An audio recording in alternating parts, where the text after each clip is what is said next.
cheer for hopefully the person they voted for as the eventual winner. Those results are then reported officially to the Iowa GOP. They aggregate all the totals. They don't recount the votes, simply add them up, and then they'll make the final announcement a little bit later tonight. But the folks here say they're very excited and ready to get underway. Brett and Megan, back to you. Turnout, turnout, turnout. Shannon Breen, thank you.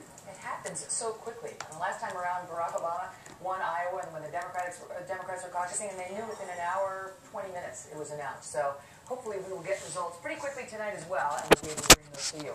Chief political correspondent, campaign Carl Cameron, is at the Romney campaign headquarters in Des Moines. Carl, what's happening there? Well, we're still waiting on the crowds here for the rally afterwards. What the Mitt Romney camp hopes will be a victory rally, but they readily acknowledge they're not entirely sure what's going to happen tonight.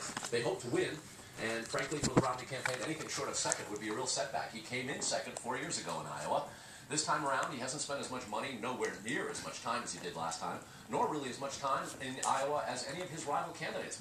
Romney was criticized in Iowa for not having invested enough time in the first caucus campaign. And yet, here he is knocking at the door with a possible victory that would set up a real 1-2 punch because he's so well favored in New Hampshire. There, Romney has a big, big lead in the polls. And when it comes to the pocketbook, Romney has an advantage as well. So while there is some truth that he was caught a little bit off guard by the late-breaking Rick Santorum surge, they've adjusted pretty quickly, and Romney will be putting on ads in South Carolina, adding to his ad campaign in South Carolina, and putting his own ads on in Florida, states that come even after New Hampshire at the end of this month. In addition, Romney's got that super PAC that Newt Gingrich has been complaining so much about.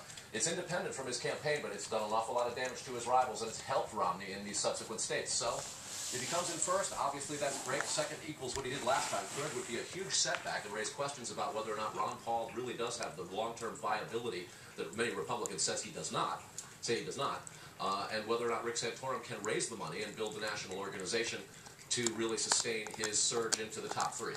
There's been a long argument in Iowa that there are only 3 tickets out, win, place, or show, and that anybody after that, even though they all say it's a different kind of campaign every 4 years, ultimately they can't go the distance. This time the distance is a little bit different because the campaign for the first time in the Republican National Committee's rules will run much, much longer. It'll be harder to clinch the nomination, and it'll take till April 24th for any candidate if they won every single contest. So while Mitt Romney is hoping for a 1-2 win in Iowa and then New Hampshire, the 2 firsts in the nation, it's still a long way down the road before any candidate's going to be close to actually wrapping up the nomination. Megan, Brett. Carl Cameron, thank you. Now to Steve Brown, who is with the Rick Santorum campaign in Johnston, Iowa. Steve. Hey there, Brett. We understand that the senator is out at a local caucus site giving his pitch on his own behalf to the caucusers there. It's interesting. Carl was talking about money, and earlier in the day, Rick Santorum was talking about, well, our campaign was run on a shoestring, but that's a little insulting to shoestrings.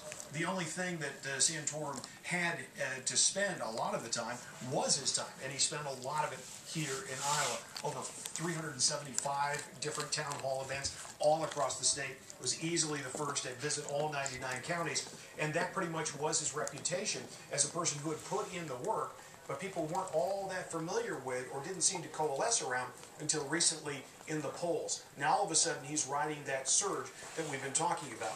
They think they see a lot of former Huckabee backers coming their way. They have a lot of questions tonight. Some of them include whether or not people think that the Bachmann supporters, will they stand pat, or will they come running at the caucuses if they think that Santorum has a chance, particularly those that identify themselves as value voters or evangelical